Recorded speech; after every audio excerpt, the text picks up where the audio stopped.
So the next panel is about the Hispanics and how they're gonna shape 2024.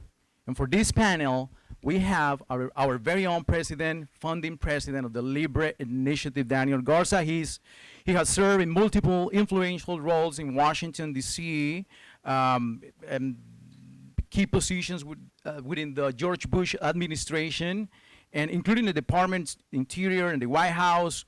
Mr. Garza is, this is influential by the Congressional, right? Congressional Quarterly Magazine, one of the 50 more important, come on, man.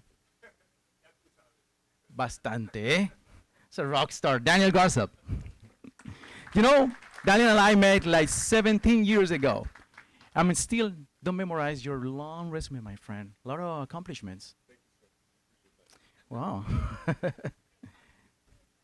And our next rock star, you probably guys see it in Fox and Friends. She's a rock star, good friend, and also someone that really knows about the politics, what is happening in the country.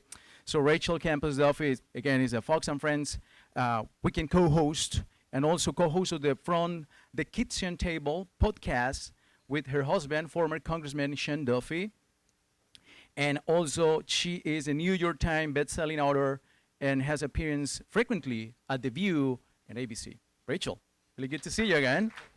She's coming from La Carreta this morning. She was live from La Carreta. Nice to see you, please. Please, again, round of applause for Daniel and for Rachel. Thank you very much. What a pleasure to be with you this morning. And Cesar is absolutely right. Rachel is a rock star. Probably the only person who's more famous than Cesar in the room. Rachel, thank you for being with us. I know you ran over with Fox and Friends, and congratulations. You're doing a fantastic job. Really, it's just hats off to Fox News for having hired a conservative Latina, right? You know, who aligns with a lot of, I mean, you know it's legitimate, right? Because Rachel, of course, was our national spokeswoman and did a phenomenal job. And every time I get to go to Fox News and participate with the different hosts and stuff, I run into Rachel. It's always just great time catching up with Rachel and Shane Duffy, I think. Sean Duffy. But Rachel, let's run a video real quick. The first one that I want to show, where you as a spokeswoman you participated in a series of videos that we did called Share the Dream. Yeah. I want to get your take on what you said with these comments. Is it ready to go? Hispanics were not a monolithic group, but I think what we share, the most important thing we share, is a work ethic, is a drive, is a willingness to sacrifice for the next generation. This country gave my family the freedom and the opportunity to succeed. But I'm worried that government programs that are supposed to help Hispanic families are actually doing harm. I think kids are growing up in a time when this sense of entitlement and dependency on government is starting to take over. I know how hard my dad worked. I don't want my kids to lose that work ethic. Yeah, Rachel, by all means. You really encapsulate, I think, a lot of the sentiments that we hold as Latinos across the country. What you're talking about there is economic freedom. And that's what you were championing, the cause of economic freedom with Libre. Is it still important to you to advance that cause? Well, I want to answer that question, but before I do, I first want to talk about Libre really quick because it was very formative for me. First of all, the best boss I ever had was Daniel Garza. And there's a lot of reasons. It isn't just because Libre was a fantastic organization, and it is, and it was doing amazing work, and I want to talk about how prescient Libre was during the Obama years about where that ideology was going to take us, and we should talk about that. But every time I had a baby, I would get pregnant, and I would call Daniel, and he would say, I was so worried I might, this might be Hispanics the were straw not a that breaks the monolithic camel's group. back, right? That maybe But I think what we share, 6 babies, the 7 most babies, important thing 8 we share babies. He is was a going work to say, ethic, okay, enough, you is the got to drive, go, we can't have is a you. But every willingness time he to would say, that's wonderful, sacrifice congratulations. for the next generation. But can you still work for me? Because This I still country need gave you. my And family that's what a freedom mom wants and the to hear. So opportunity it's a truly to family-friendly succeed. organization that, But I'm is worried that supportive of government women programs that are and supposed you to get a help lot of credit Hispanic for that, families Daniel, because are that's actually a doing wonderful harm. thing. And I I wouldn't think be kids at Fox are growing if up I in had a not time when had this the experience of working at Libre, which really helped me hone my skills. I had all these ideas, right? All of us are Hispanics. We grow up with this idea about economic freedom and hard work and responsibility, and it's sort of ingrained in us. But it's another challenge to learn how to articulate that. And that's what I learned and grew from the most through working with Libre. So I'm really grateful for that opportunity, and it's served me well as I've have now this job as a weekend co-host at Fox. Yeah, I mean, listen, I look at where we were, and it was when I was starting off at Libre. Libre was still very new. 2012? 2012, Yep. we were one of the few organizations that made no bones about the fact that we viewed Barack Obama and his policies as socialism. And we talked very, very clearly about where it was going, where it was going to take the country. Maybe we had the advantage, Daniel, because so many Hispanics already know where this goes, had already seen this thing before, and a lot of Americans were sort of stunned and still dazzled by the first African-American president. But he came with a very specific ideology, a very specific way of looking at economics and about America and what she represents. And so I think that we talked a lot about the American dream, because that's what I think Hispanics were worried about. That entire campaign was about the American dream and how do we keep it. Another thing that it was so interesting, because this brings back so many memories hearing this. We used to talk about Hispanics, like how do we get Hispanics to vote for candidates or to support candidates that were for economic liberty Yes. and Policy rule of champions. law and all this stuff. And we would talk about, 5-point swing, 10-point swing. And here we are today. The polls that came out just last week, Biden and Trump, it's split down the middle. So 50% of Hispanics. Massive shift. It's a Massive shift we shift. didn't even dream of. And clearly Libre was part of this movement, this awareness so early on. And laying the speaking to that groundwork. point, I mean, what are the issues that candidates today who are policy champions for us and more aligned can be talking about to appeal to the Latino community even more so? Yeah. I was just down at La Carreta, a really great place, right, to get a feel for where people at. I'll tell you what they're not talking about: climate change. Nobody talks to me about climate change. People want to know about jobs and That's the right. economy. They're really worried about that. Very worried about education and the indoctrination, that they know exactly what the left is trying to do with their children in this monopoly that they have. We thought just higher education, but now we're very aware, thanks to COVID and the lockdown, that this type of monopoly is, and this kind of indoctrination is happening at the lower level, all the way from preschool on up. So a lot of moms especially really talking about indoctrination and school choice, something, again, Libre was so Which clear I'll ask you about in a little bit Yeah. when it comes to school choice. So one thing that was really heartening, again, from hearing about this 50-50 split, there are other minority groups in America. But Hispanics, we ought to be really proud of the fact that we haven't given our vote to anybody. They have to compete for our vote. And those numbers are really making Democrats and Democrat consultants very nervous, because they realize they can't just, they just can't get our vote. It was supposed to be part of the minority coalition that was going to assure We that were so Democrats would be. disobedient. I don't think they appreciate that. No. One of the things that I've often said is that for decades, those on the center right stayed away from minority communities. They didn't connect with them. They didn't engage with them. Now, look, Miami may have been a bit different. I'll grant you that. But across the country, the folks who monopolized the conversation within the Latino community on policy and on politics were unions, Spanish language television, I mean, the center-left, university professors, Community organizers. who pretended to be nonpartisan, but really had an agenda to impose on the Latino community, like climate change. But even influencers, Hollywood, you know, across the board. And in the last decade, I've seen the massive change, you know, where the center-right has begun to engage and not take for granted that those ideas that are superior to the índole socialista, right, are not being received by the Latino community through osmosis. No, you have to communicate those ideas, right? Rachel, we did a poll through the Libre Institute not that long ago, and I talked about this last night, and it was really disappointing.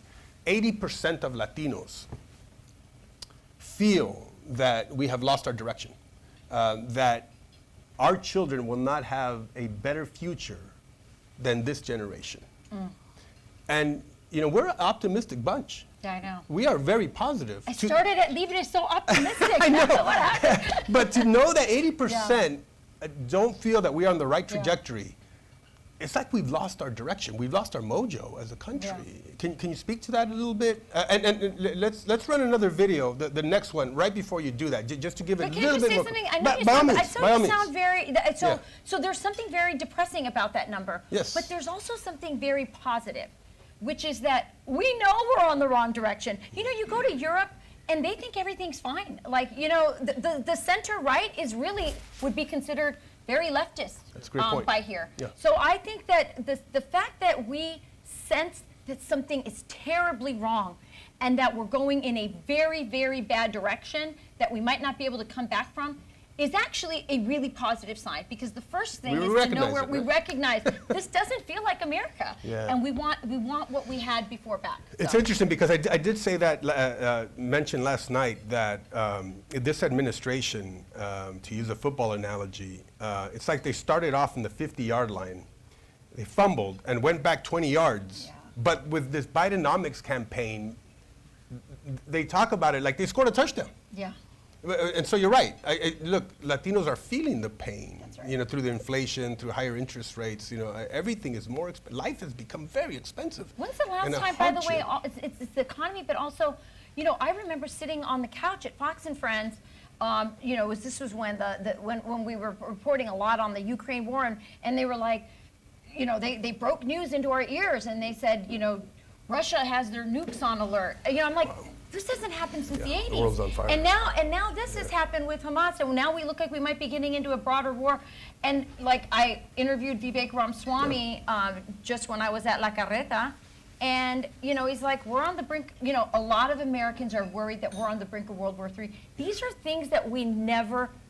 This is a new. It's really hard to. It's really hard to wrap. Let's run that video. We get a reaction from Rachel to it. Minority students are trapped in substandard and even dangerous schools. I tell you, nothing gets my Latina blood boiling faster than the hypocrisy of liberals who shut down voucher and choice in education programs for children while they send their own children to elite private schools. That costs more than most Hispanics make in a year. Now, Rachel, you're very passionate there, right? You are Latina, so I'll give you that. But the issue of school choice has taken off across the country. Yeah. In state after state, you're seeing state legislatures are tackling this. Right now, Greg Abbott, our governor in Texas, is in the 4th special session trying to get it passed.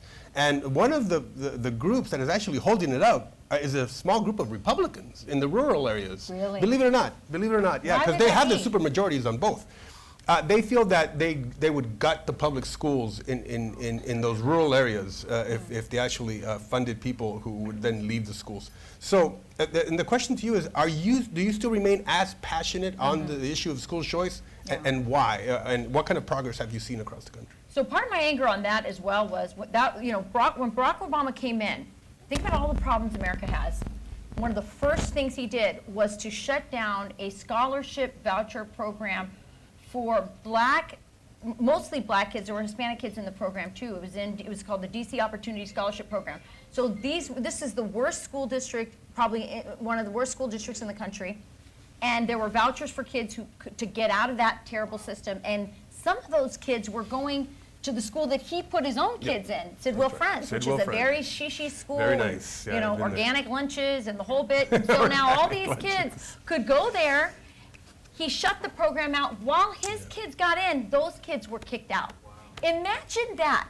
Imagine that. And then they Michelle Obama famously talking about, how great public schools are, as she sends her own kids to these schools. They all went to Harvard and Yale. The girls did. So just the hypocrisy of it just makes me so mad.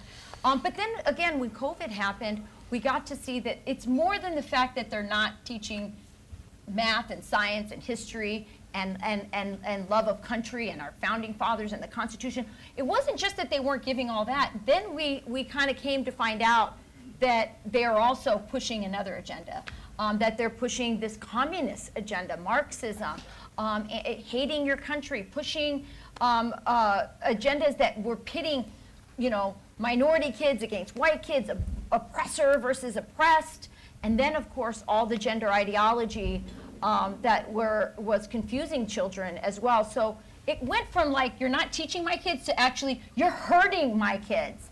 And we had proof of it through Zoom calls and whatnot. And so I'm more passionate than ever. I'm more encouraged than ever. I think there's more homeschoolers now than ever before. School choice is on the rise.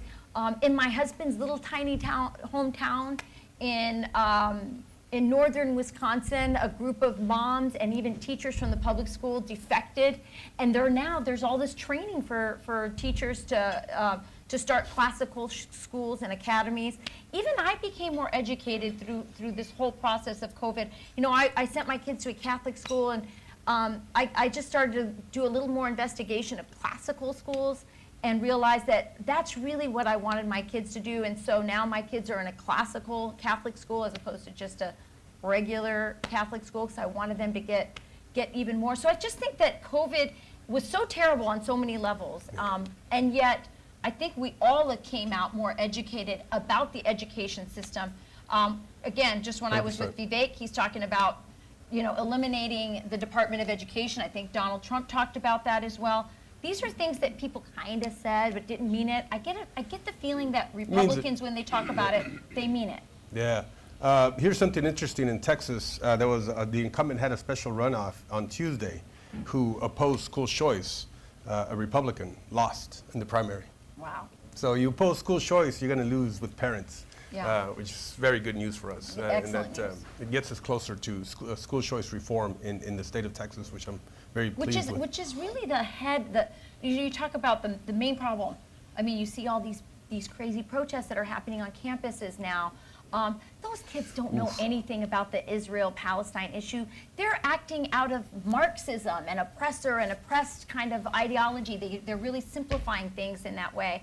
And so if we can wrap our heads around the education, I mean, I think it was Lenin who said, give me 4 years and I'll change your whole country, and that is the truth.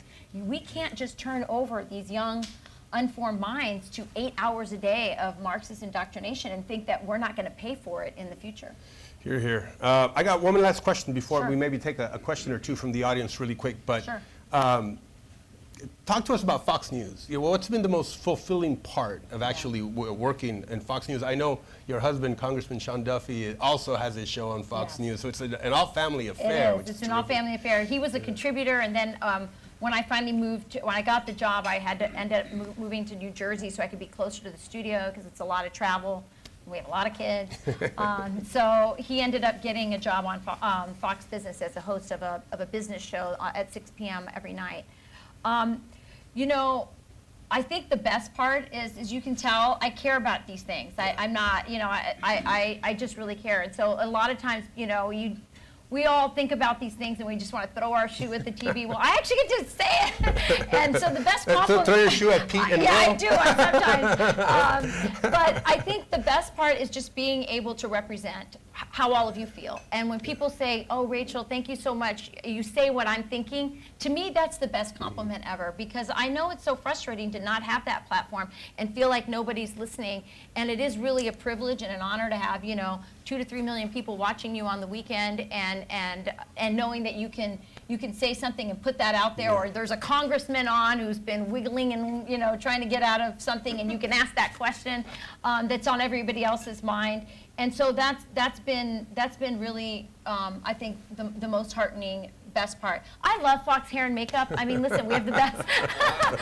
So I'm not going to complain about that. That's been nice. We have the best lighting in TV. And But when so, the lights are on, it's high pressure, though, right? Because you have to deliver on something that is smart and cogent. Yeah. And that I know when I'm on, like Maria Bartiromo, for example, Yeah. I'm always on pins and needles because she'll turn to me all of a sudden and say, Daniel, what do you think about this? Oh, my God. But you know, the weekend, and you've been on the weekend, and the weekend Yeah. show, we feel like we kind of broke into the building because, like, no one's there on the weekend. And That's right. Daniel's come in, and we just kind of have a good time. Yes, The it's three, true. me, It's more Pete, and casual, Will, are yes, by all means. genuinely good friends. Yeah, Pete and Will are terrific. And we try to book people like Daniel, people that we know and we feel comfortable with, because I think we're just trying to have a coffee and a conversation with people. So. Terrific, love it. So we'll open it up to any kind of questions someone may have. Oh, take it right here. Good. I guess I'll speak loud. Project. I can make you run then. Yes, I believe that, and I saw you this morning again, but and I see you again. Through Fox News, you really have this in your power, and I think we need to stop calling socialist. I think we need to call them progressive, because they have been hiding behind the word progressive, so we don't equate them to the socialism that's going on in Bolivia, Venezuela, Cuba, Nicaragua, and all that. So let's use the words. I'm one step ahead of you. I think we're communists. Yeah, but they don't think they're communists, they think they're progressive.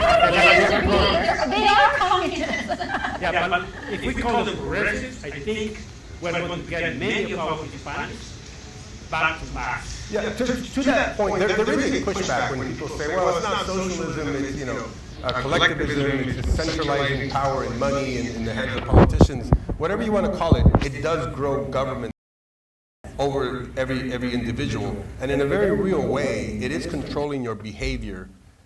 Every rule, every mandate, every law, every statute is controlling your behavior. Yes. And we're allowing it to happen and just centralizing more power in the hands of these folks. And- What's the danger in that? Well, I think the danger is technology, right? So I think right now, if you just look at China, it's really important.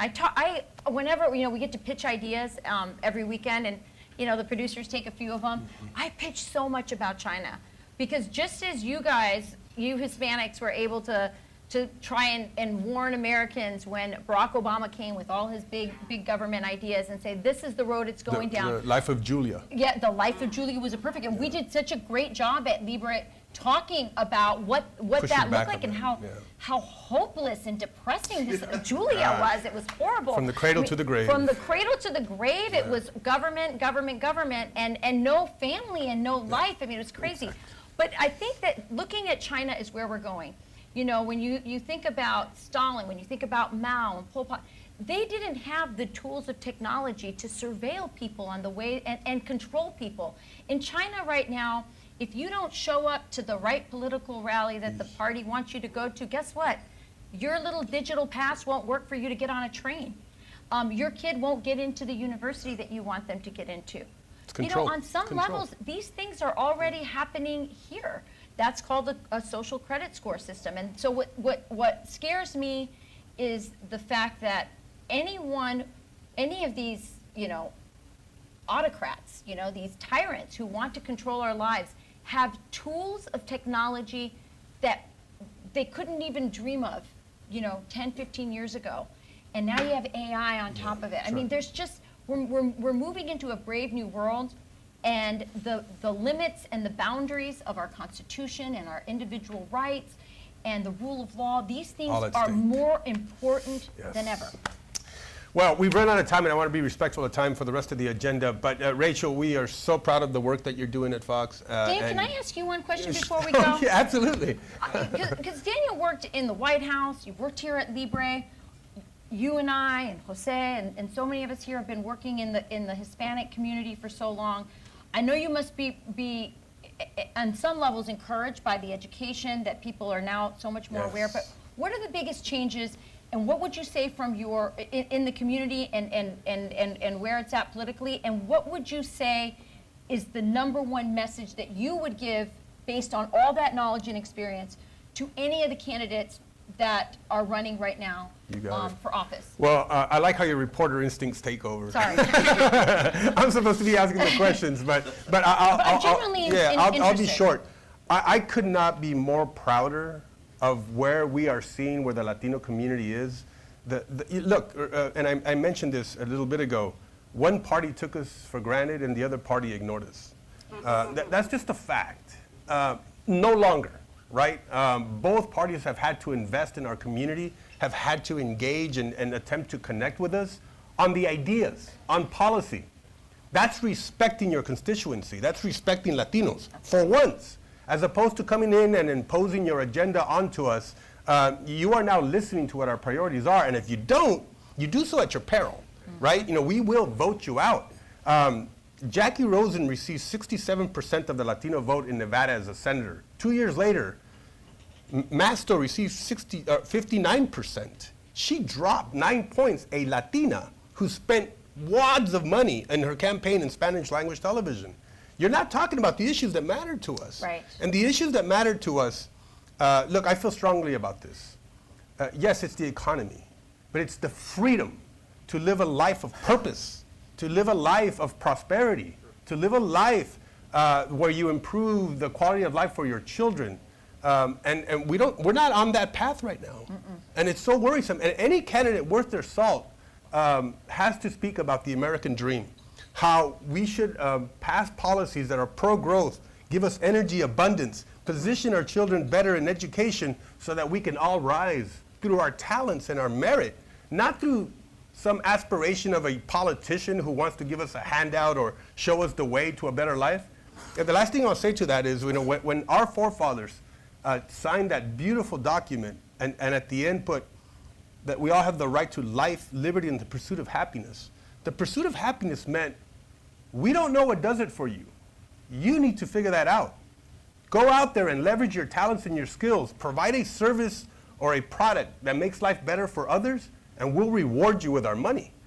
And then you generate wealth like that. And then you generate opportunities for others. And that's what millions of immigrants have done in America, is generate wealth for themselves and others and made this country strong. I'm voting for Daniel. That's where we're at. Thank you so much. Thank you, Rachel. Thank you.